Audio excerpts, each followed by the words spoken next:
નમસ્કાર વિદ્યાર્થી મિત્રો, આજે આપણે ધોરણ 10 વિષય ગણિત ચેપ્ટર નંબર 15 સંભાવનામાં સ્વાધ્યાય 15.1 નો દાખલા નંબર 15 પર ચર્ચા કરીશું। આપણે અગાઉના વિડિયો લેક્ચરમાં દાખલા નંબર 1 થી 14 સુધી અભ્યાસ કર્યો હતો। એના પછી દાખલા નંબર 15 પાંચ ચોકેટના પત્તા જે આપેલ છે દસો, જોકર, રાણી, બાદશાહ અને એકો ને સરખી રીતે ચીપી તેમાંથી એક પત્તું યાદચ્છિક રીતે પસંદ કરવામાં આવે છે। જો પસંદ કરેલ પત્તું રાણી હોય તો તેની સંભાવના શોધો। તેના પછી પણ પ્રશ્ન માંગ્યો છે કે જો આ પાંચ પત્તાઓમાંથી રાણીને કાઢીને એક બાજુ મૂકવામાં આવે અને બીજું પત્તું પસંદ કરવામાં અથવા ખેંચવામાં આવે અને તે ખેંચેલું પત્તું, એમાં પહેલો પ્રશ્ન છે કે એકો હોય તેની સંભાવના શોધો અને બીજો પ્રશ્ન છે કે રાણી હોય તેની સંભાવના શોધો। તો સૌપ્રથમ પહેલા જોઈએ કે આપણને કુલ પત્તા 52 હોય છે, પરંતુ ફક્ત અહીંયા આપણને ચોકેટના 5 પત્તાનો જ વાત કરેલ છે, એટલે આપણે ચોકેટના 5 પત્તા છે અને આપણે કુલ પરિણામો ધારીશું। તો કુલ પરિણામો કેટલા છે? દસો, જોકર, રાણી, બાદશાહ અને એકો। તો કુલ 5 પત્તા થાય છે, તો કુલ પરિણામોની સંખ્યા આપણને કેટલી મળશે? આપણને 5 મળશે।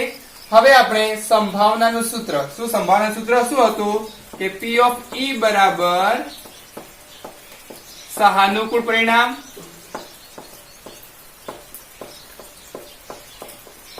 ભાગ્યા કુલ પરિણામોની સંખ્યા।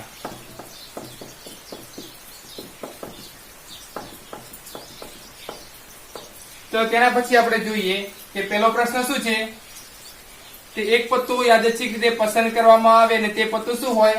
રાણી હોય તેની સંભાવના। તો ચલો પહેલો પ્રશ્ન આપણે લખીએ કે પસંદ કરેલ પત્તું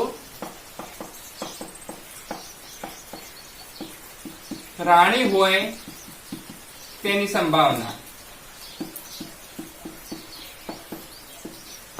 આપણે ઘટના એને શું નામ આપીશું? E1 આપીશું। તેની સંભાવના એટલે કે P of E1 બરાબર કુલ પરિણામોની સંખ્યા। તો કુલ પરિણામોની સંખ્યા કેટલી આપેલી છે? 5 અને ઉપર આવશે સહાનુકૂળ પરિણામ। સહાનુકૂળ પરિણામ કોના માટે? કે રાણી હોય। તો જો કુલ પરિણામોમાં 5 પરિણામો છે, એમાં રાણી છે, તો કે હા છે। કેટલી વખત છે? એક વખત છે। તો શું આવશે કે પસંદ કરેલ પત્તું રાણી હોય તેની સંભાવના 1/5 આપણને મળશે। જે આપણો પહેલો પ્રશ્ન અહીંયા સુધી પૂરો થાય છે। હવે શું કહ્યું છે કે જો રાણીને કાઢીને એક બાજુ મૂકવામાં આવે, જો આપણી પાસે કુલ પરિણામો કેટલા હતા? 5 હતા, તેમાંથી શું કહ્યું છે કે રાણીને કાઢીને એક બાજુ મૂકવામાં આવે, તો હવે કુલ પરિણામો કેટલા મળશે? કુલ પરિણામો 5 પત્તામાંથી રાણીને કાઢીને એક બાજુ મૂકવામાં આવે છે, તો શું વધશે?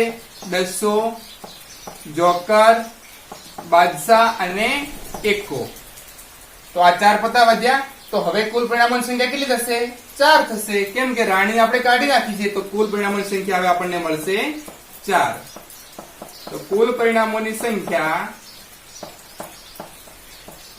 બરાબર 4।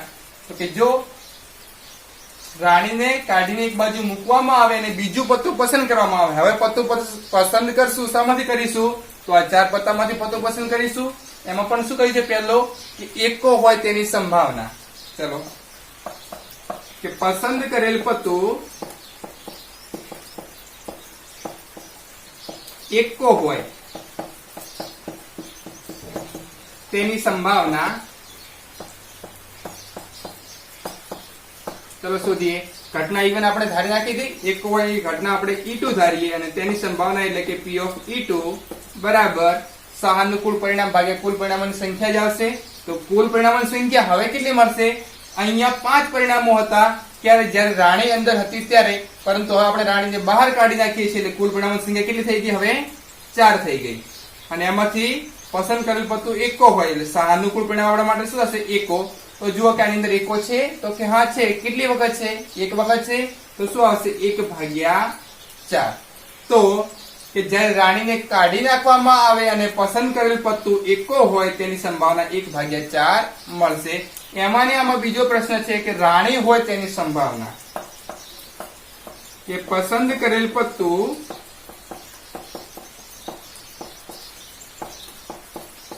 રાણી હોય તેની સંભાવના.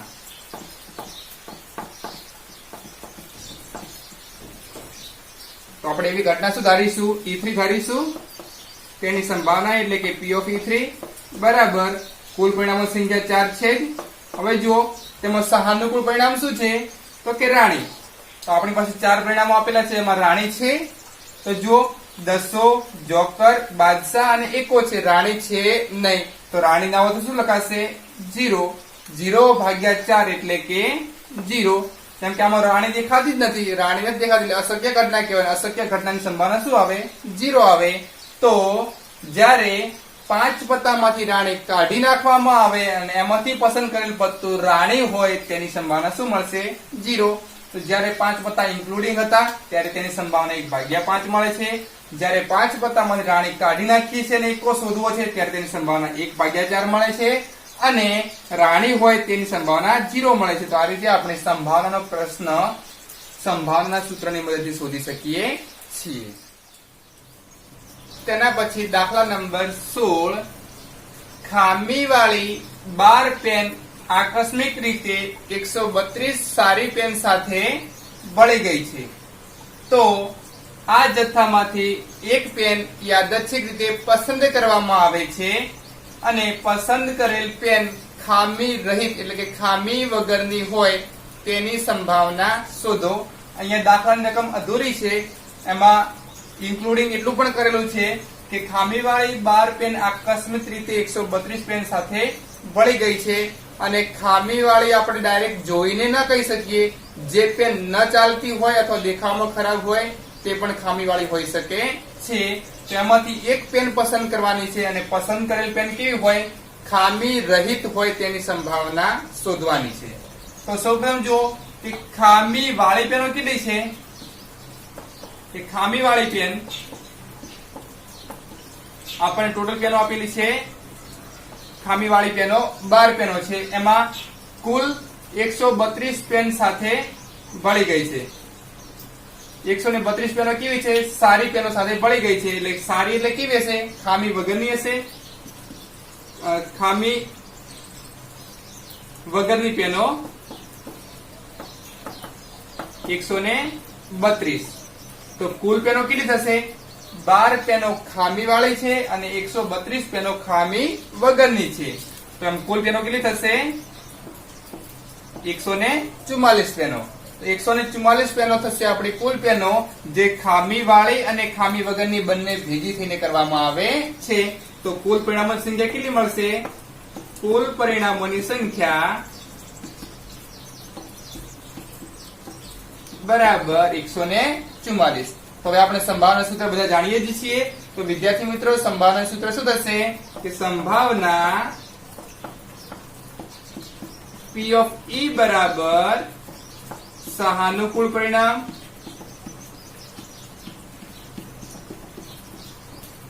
ભાગ્યા કુલ પરિણામોની સંખ્યા.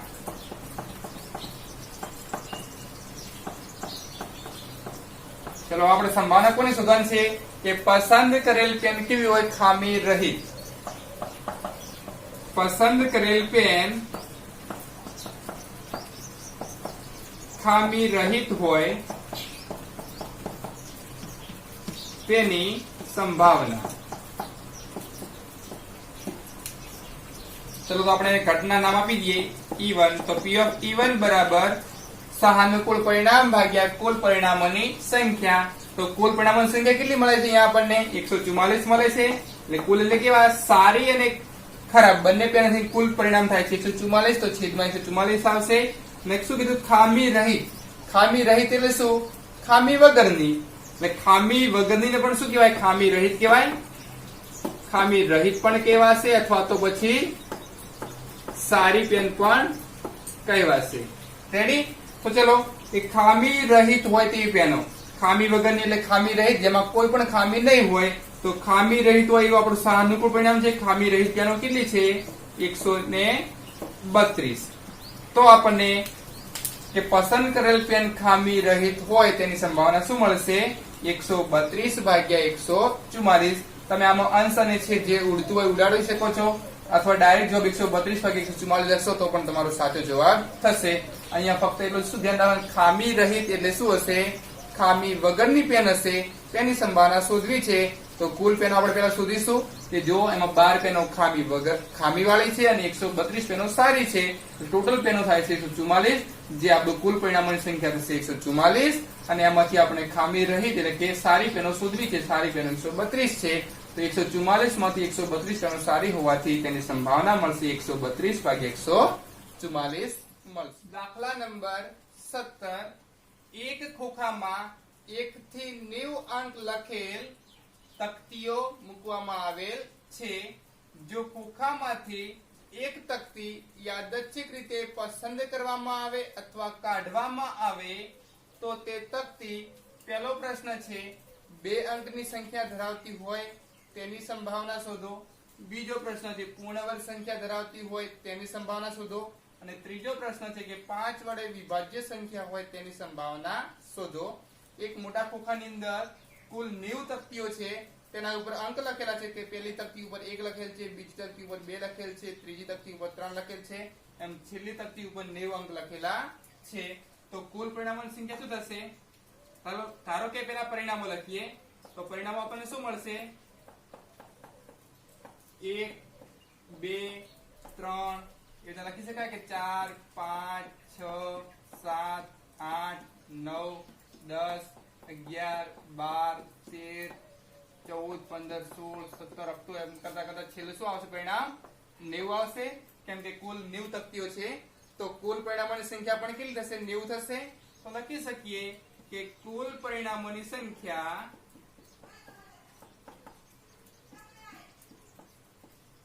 બરાબર શું મળશે આપણને? 90 પરિણામો મળશે. તો લખી નાખ્યા. હવે આપણું સંભાવનાનું સૂત્ર શું હતું? સૂત્ર કે વિદ્યાર્થી મિત્રો, સંભાવના P of E બરાબર સહાનુકૂળ પરિણામ ભાગ્યા કુલ પરિણામોની સંખ્યા. જે સૂત્ર મૂકીશું, ભાગ્યા કુલ પરિણામની સંખ્યા. ચલો, અહીંયા પહેલો પ્રશ્ન શું કીધો છે કે પસંદ કરેલ તકતી 2 અંકની સંખ્યા ધરાવતી હોય. ચલો પહેલો પ્રશ્ન લખીએ. 2 અંકની સંખ્યા હોય તેની સંભાવના. તો 2 અંકની સંખ્યા હોય તેની સંભાવના આપણે શોધીશું. તો એની સંભાવના આપણે ઘટના E1 ધારીશું. તો E1 એની સંભાવના એટલે કે P of E1 બરાબર સહાનુકૂળ પરિણામ ભાગ્યા કુલ પરિણામોની સંખ્યા. તો કુલ પરિણામોની સંખ્યા કેટલી આપેલી છે? 90 આપેલી છે. હવે સહાનુકૂળ પરિણામ, કોના માટે સહાનુકૂળ પરિણામ શોધવા છે આપણે? તો કે 2 અંકની સંખ્યા હોય તેના માટે. તો આપણને અહીંયા કુલ 1 થી 90 અંકો આપેલા છે, તેમાંથી 2 અંકની સંખ્યા એટલે શું? જેમ કે જુઓ, આ 1 અંકની સંખ્યા છે, આ પણ 1 અંકની સંખ્યા છે, આ 1 અંકની સંખ્યા છે, આ પણ 1 અંકની સંખ્યા છે. 2 અંકની એટલે 2 અંકો હોવા જોઈએ. જેમ કે અહીંથી ચાલતા જુઓ, 10 11 12 13 14 15 16 અપ ટુ છેક 90 સુધી જઈએ. આ બધી સંખ્યાઓ કેવી છે? 2 અંકની સંખ્યાઓ છે. તો 1 થી 90 ની અંદર 2 અંકની સંખ્યાઓ કેટલી જોવા મળશે? જો કે ટોટલ સંખ્યાઓ 90 સંખ્યાઓ છે, તેમાંથી આ 9 સંખ્યાઓ 1 અંકની સંખ્યાઓ છે. તો 90 સંખ્યામાંથી 9 સંખ્યા બાદ કરીને આપણે કેટલી સંખ્યાઓ વધશે? 81 સંખ્યાઓ વધશે. તો જે 81 સંખ્યાઓ છે તે 2 અંકની સંખ્યાઓ હશે. તો 2 અંકની સંખ્યાઓની સંભાવના શું મળશે આપણને? 81 ભાગ્યા 90. ચલો આપણે અવયવો પાડીએ. તો 81 ના હોય શું પડશે? 9 ગુણ્યા 9 એટલે 81. અને 90 ના હોય શું પડશે? 10 ગુણ્યા 9. જો 9 9 કેન્સલ કરીએ તો જવાબ શું આવે? 9 ભાગ્યા 10. પોઈન્ટ કાપતા આપણને જવાબ મળશે 0.9. એટલે કે 2 અંકની સંખ્યા હોય તેની સંભાવના આપણને 0.9 મળશે. તેના પછી બીજો પ્રશ્ન. તો બીજો પ્રશ્ન આપણને શું આપેલો છે કે પૂર્ણ વર્ગ સંખ્યા હોય તેની સંભાવના. પૂર્ણ વર્ગ સંખ્યા હોય તેની સંભાવના. તો ચલો પૂર્ણ વર્ગ સંખ્યાની સંભાવના શોધીએ. તેની ઘટના નામ આપણે આપીશું E2. તો E2 એટલે કે તેની સંભાવના P of E2 બરાબર સહાનુકૂળ પરિણામ ભાગ્યા કુલ પરિણામોની સંખ્યા. તો કુલ પરિણામોની સંખ્યા આપણને કેટલી આપેલી છે? 90 આપેલી છે.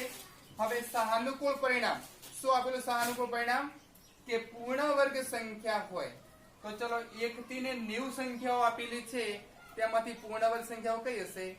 તો સૌપ્રથમ વિદ્યાર્થી મિત્રો, પૂર્ણ વર્ગ સંખ્યા એટલે શું? તો કે જે સંખ્યાનું વર્ગમૂળ આપણે કાઢી શકતા હોઈએ તેને આપણે પૂર્ણ વર્ગ સંખ્યા કહીશું.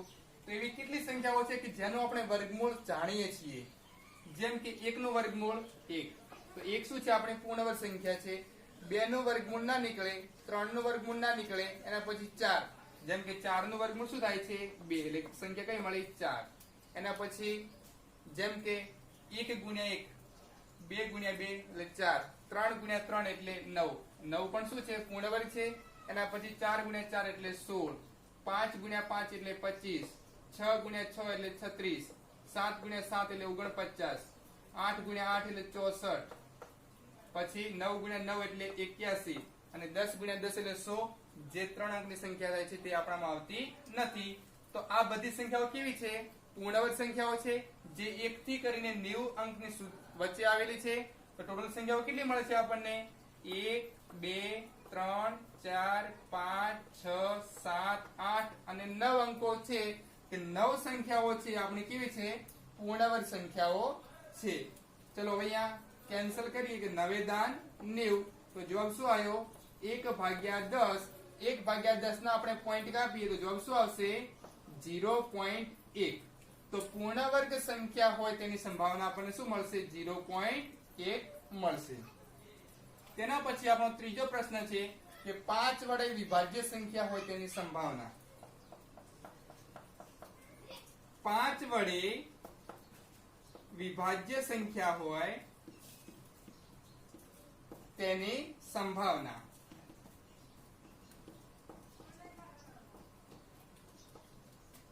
તો તેની સંભાવના માટે આપણે ઘટના E3 ધારીએ. E3 ની સંભાવના એટલે કે P of E3 સહાનુકૂળ પરિણામ ભાગ્યા કુલ પરિણામોની સંખ્યા.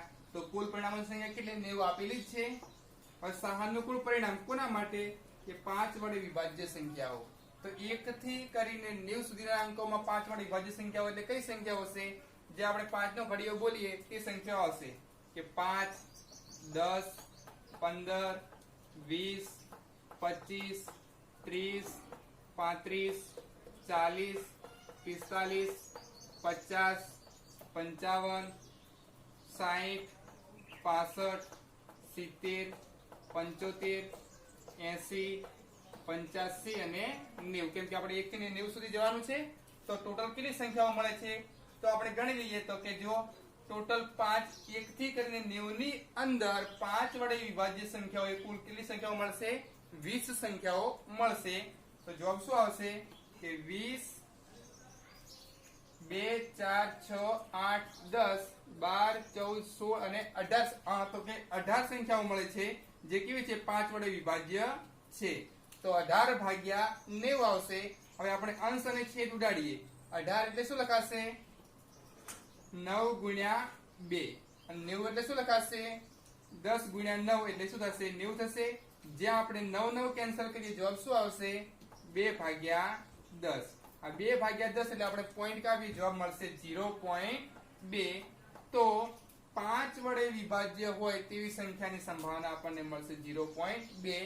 તો આપેલ પ્રશ્ન હતો કે 1 થી 90 સંખ્યાની અંદર પહેલો પ્રશ્ન કે 2 અંકની સંખ્યા હોય તેની સંભાવના મળે છે 0.9. એના પછીનો પ્રશ્ન હતો કે પૂર્ણવર્ગ સંખ્યા હોય તેની સંભાવના મળે છે 0.1. અને તેના પછીનો પ્રશ્ન હતો કે 5 વડે વિભાજ્ય સંખ્યા હોય તેની સંભાવના મળે છે 0.2. તો આ રીતે આપણે સંભાવનાના સૂત્રનો ઉપયોગ કરી દરેક પ્રકારના સંભાવના શોધી શકીએ છીએ. વિદ્યાર્થી મિત્રો, તેના પછીનો દાખલા નંબર 18. એક બાળક પાસે એક એવો પાસો છે કે જેની સપાટીઓ ઉપર A, B, C, D, E અને A લખેલ છે. તો તેમાંથી આપણે એક અક્ષરનો પાસો પસંદ કરવાનો છે. તે પસંદ કરેલ પાસો પર A મળે તેની સંભાવના શોધો અને D મળે તેની સંભાવના શોધો. વાસ્તવિકમાં આપણે પાસા વિશે ચર્ચા કરી હતી. તો પાસાની કુલ 6 સપાટીઓ હોય છે અને દરેક સપાટી ઉપર અંક લખેલા હોય છે કે 1, 2, 3, 4, 5 અને 6. પરંતુ અહીંયા પણ પાસા ઉપર 6 સપાટી છે, તેની જગ્યાએ અંકોની જગ્યાએ એબીસીડી આલ્ફાબેટ લખેલ છે. તો એમાં તો આપણે જોઈએ કે કુલ પરિણામો શું આપેલા છે. કુલ પરિણામો ની સંખ્યા તો ટોટલ 6 પાસાની સપાટી હોય એટલે કુલ પરિણામોની સંખ્યા કેટલી મળશે? 6 મળશે. હવે આપણે તેમાંથી જોઈએ કે સંભાવના સૂત્ર શું હતું કે સંભાવના P of E બરાબર સહાનુકૂળ પરિણામ ભાગ્યા કુલ પરિણામોની સંખ્યા. તો આપણે લખીએ કે સહાનુકૂળ પરિણામ ભાગ્યા કુલ પરિણામોની સંખ્યા. તો ચલો એમાં પહેલો પ્રશ્ન શું છે કે પાસા પર A મળે તેની સંભાવના. તો પહેલો પ્રશ્ન છે કે પાસા પર A મળે તેની સંભાવના. તો ચલો પાસા પર A મળે તેની સંભાવના તેને આપણે ઘટના E1 ધારીએ. તો E1 તેની સંભાવના એટલે કે P of E1 બરાબર સહાનુકૂળ પરિણામ ભાગ્યા કુલ પરિણામોની સંખ્યા. તો કુલ પરિણામોની સંખ્યા કેટલી છે? 6 છે. તેના પર A મળે તો આપણે જોઈએ કે પાસા પર અંકો લખેલા છે. A કેટલી વખત મળે છે? એક અહીંયા પણ A લખેલું છે અને એક અહીંયા પણ A લખેલું છે. તો આપણને પાસા પર A 2 વખત મળે છે. તો શું આવશે? 2/6. તો 2 ને કેન્સલ કરીએ તો 1/3 થશે. તો જવાબ શું આવશે? 1/3. માટે કે પાસા પર અક્ષર A મળે તેની સંભાવના આપણને 1/3 મળશે. તેના પછી બીજો પ્રશ્ન છે કે પાસા પર D મળે તેની સંભાવના. પાસા પર D મળે તેની સંભાવના તેને આપણે ઘટના E2 ધારીએ. તો કે E2 ની સંભાવના એટલે કે P of E2 બરાબર સહાનુકૂળ પરિણામ ભાગ્યા કુલ પરિણામોની સંખ્યા. તો કુલ પરિણામોની સંખ્યા કેટલી મળે છે? 6 મળે છે. હવે તેના પર સહાનુકૂળ પરિણામ શું કહ્યું છે કે D મળે તેની સંભાવના. તો ચલો D કેટલી વખત મળે છે? અહીંયા 1 વખત મળે છે. તો શું આવશે? 1/6. તો આ રીતે પાસા પર D મળે તેની સંભાવના 1/6 મળશે અને પાસા પર A મળે તેની સંભાવના 1/3 મળશે. તો આ રીતે આપણે સંભાવનાના સૂત્રનો ઉપયોગ કરી અને તેની સંભાવના શોધી શકીએ છીએ.